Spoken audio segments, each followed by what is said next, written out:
Astagfirullah. Astagfirullahaladzim. Dah tunggu jeda kejadian gedor. Astagfirullahaladzim, kamu ini berdosa banget. Mungkin Gak kuat, gak kuat. Gak kuat.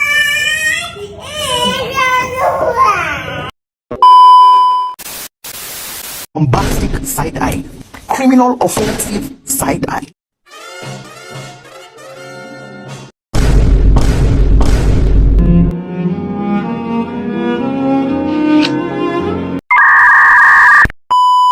A few moments later. Hai, Assalamualaikum warahmatullahi wabarakatuh. Perkenalkan, nama saya Faiza dengan NIM 61201230 semester 3 Prodi Manajemen kelas RA12. Video ini saya buat untuk memenuhi salah satu tugas ulangan tengah semester di mata kuliah kepemimpinan bisnis. Di sini, saya akan menjelaskan apa saja sih materi yang sudah saya pelajari di mata kuliah kepemimpinan bisnis. Langsung aja kita ke pembahasan nih. Nah, apa sih pengertian dari kepemimpinan bisnis? Jadi, kepemimpinan adalah kemampuan untuk mempengaruhi dan mengarahkan orang lain menuju tujuan bersama, melibatkan komunitas efektif, empati, dan pengambilan keputusan yang bijaksana. Dalam konteks bisnis, kepemimpinan bisnis itu mengacu pada perilaku dan keterampilan yang diperlukan untuk memandu organisasi mencapai kesuksesan. Dengan fokus pada motivasi tim, pengambil keputusan strategis, dan pengelolaan sumber daya. Pemimpin bisnis juga harus mampu beradaptasi dengan perubahan dan menciptakan lingkungan kerja yang positif. Sejarah manajemen kepemimpinan itu mencerminkan evolusi pemikiran tentang bagaimana orang dapat dipimpin dan dikelola dalam konteks organisasi. Pada awalnya, kepemimpinan dianggap sebagai kualitas bawaan yang dimiliki oleh individu tertentu, yang dikenal sebagai teori orang hebat. Teori ini muncul pada abad ke-19 dan berfokus pada karakteristik luar biasa dari pemimpin, seperti keberanian dan kecerdasan. Berbagai model dan teori telah dikembangkan untuk memahami dinamika kepemimpinan. Beberapa di antaranya adalah yang pertama, teori orang hebat, yang menyatakan bahwa pemimpin terlahir dengan kualitas yang luar biasa. Teori yang kedua yaitu teori sifat. Teori ini mengidentifikasi karakteristik tertentu yang dimiliki oleh seorang pemimpin yang sukses. Teori yang ketiga yaitu teori perilaku, yang menekankan bahwa kepemimpinan dapat dipelajari melalui perilaku yang efektif. Teori yang keempat yaitu teori kontingensi, yang menyatakan bahwa efektivitas kepemimpinan tergantung pada situasi tertentu. Teori yang kelima yaitu teori transformasional, yang berfokus pada perubahan dan inovasi dengan menginspirasi karyawan untuk melampaui ekspektasi.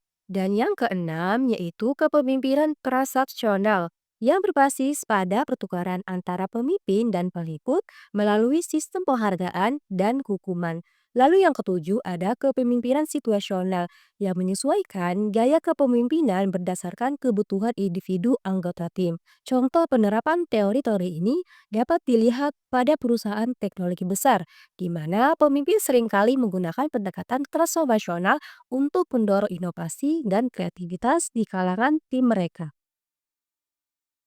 Manajemen kepemimpinan adalah proses di mana seorang pemimpin mengarahkan tim ataupun organisasi untuk mencapai tujuan bersama. Konsep ini mencakup 3 elemen penting. Yang pertama yaitu pengambilan keputusan. Pemimpin harus mampu membuat keputusan yang tepat berdasarkan analisis situasi.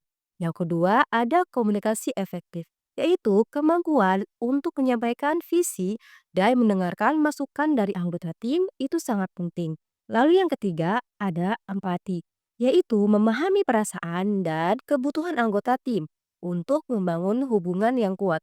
Sebagai contoh, seorang manajer proyek harus mampu mendengarkan kekhawatiran anggota tim tentang tenggat waktu yang ketat dan memberikan dukungan serta sumber daya yang diperlukan untuk membantu mereka mencapai tujuan.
Manajemen kepemimpinan berperan penting dalam mengembangkan organisasi dengan menciptakan budaya kerja yang positif, mendorong inovasi, dan meningkatkan keterlibatan karyawan. Pemimpin yang efektif mampu menginspirasi misi masa depan yang jelas, mendorong kolaborasi antar tim, mengembangkan keterampilan anggota tim melalui pelatihan dan pembinaan. Contohnya, seperti perusahaan Google yang menerapkan program pengembangan karyawan yang kuat untuk meningkatkan keterampilan teknis dan kepemimpinan, sehingga karyawan merasa dihargai dan termotivasi untuk berkontribusi lebih banyak.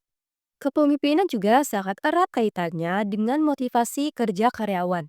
Pemimpin harus mampu memberikan penghargaan atas pencapaian individu maupun tim, menciptakan lingkungan kerja yang mendukung kreativitas, menggunakan pendekatan individual untuk memahami motivasi masing-masing anggota tim. Misalnya, seorang pemimpin di sebuah perusahaan pemasaran mungkin memberikan bonus kepada tim yang mencapai target penjualan tertentu sebagai bentuk penghargaan atas kerja keras mereka. Tren terkini dalam manajemen kepemimpinan itu mencakup yang pertama yaitu ada kepemimpinan berbasis data yang menggunakan analisis untuk mendukung keputusan strategis. Yang kedua, pekerjaan jarak jauh menerapkan fleksibilitas dalam model kerja untuk meningkatkan produktivitas. Lalu yang ketiga ada keberlanjutan dan tanggung jawab sosial. peningkatan fokus pada keberlanjutan dalam praktik bisnis. Lalu yang keempat, kepemimpinan inklusif, yaitu menciptakan lingkungan kerja yang mendukung keberagaman. Sebagai contoh, selama pandemi COVID-19, banyak perusahaan beradaptasi dengan model kerja jarak jauh, memaksa pemimpin untuk menemukan cara baru dalam memotivasi tim mereka secara virtual. Strategi kepemimpinan yang efektif itu melibatkan ada pengembangan visi yang jelas, yaitu memastikan semua anggota tim memahami tujuan jangka panjang organisasi. Yang kedua, ada delegasi tugas yang memberikan tanggung jawab kepada anggota tim sesuai dengan kemampuan mereka. Yang ketiga yaitu monitoring kerja, memantau kemajuan dan memberikan umpan balik secara berkala. Contohnya yaitu penerapan strategi ini dapat dilihat di perusahaan-perusahaan startup yang seringkali memiliki struktur datar, memungkinkan pemimpin untuk lebih dekat dengan anggota tim mereka sambil tetap menjaga fokus pada tujuan bersama. Menurut saya, cara pemimpin yang efektif itu melibatkan beberapa langkah kunci. Yang pertama yaitu membangun visi bersama. Pemimpin harus dapat mengkomunikasikan visi yang inspiratif agar semua anggota tim merasa terlibat. Yang kedua, ada memberdayakan anggota tim, yaitu memberikan otonomi kepada anggota untuk mengambil keputusan dalam lingkup tugas mereka. Yang ketiga, ada mendengarkan masukan, yaitu selalu terbuka terhadap ide dan masukan dari tim untuk menciptakan rasa memiliki. Yang keempat, ada memberikan penghargaan, menghargai usaha dan pencapaian individu serta tim untuk meningkatkan motivasi. Yang kelima ataupun yang terakhir yaitu mengembangkan keterampilan, menyediakan pelatihan dan kesempatan belajar bagi anggota tim agar mereka dapat tumbuh secara profesional. Nah, dengan menerapkan langkah-langkah ini, seorang pemimpin dapat terinspirasi dan memotivasi orang lain untuk mencapai tujuan secara efektif. Kesimpulan dari materi yang sudah saya jelaskan tadi yaitu manajemen kepemimpinan adalah bidang yang terus berkembang seiring dengan perubahan dinamika sosial dan bisnis. Dari sejarahnya yang berfokus pada sifat bawaan hingga pendekatan modern yang menekankan adaptabilitas dan inklusivitas, konsep kepemimpinan telah mengalami transformasi signifikan. Pemahaman tentang berbagai model dan teori kepemimpinan sangat penting bagi para pemimpin saat ini agar dapat memotivasi tim mereka secara efektif dalam mencapai tujuan bersama. Itu tadi materi yang bisa saya sampaikan. Semoga bermanfaat. Wassalamualaikum warahmatullahi wabarakatuh.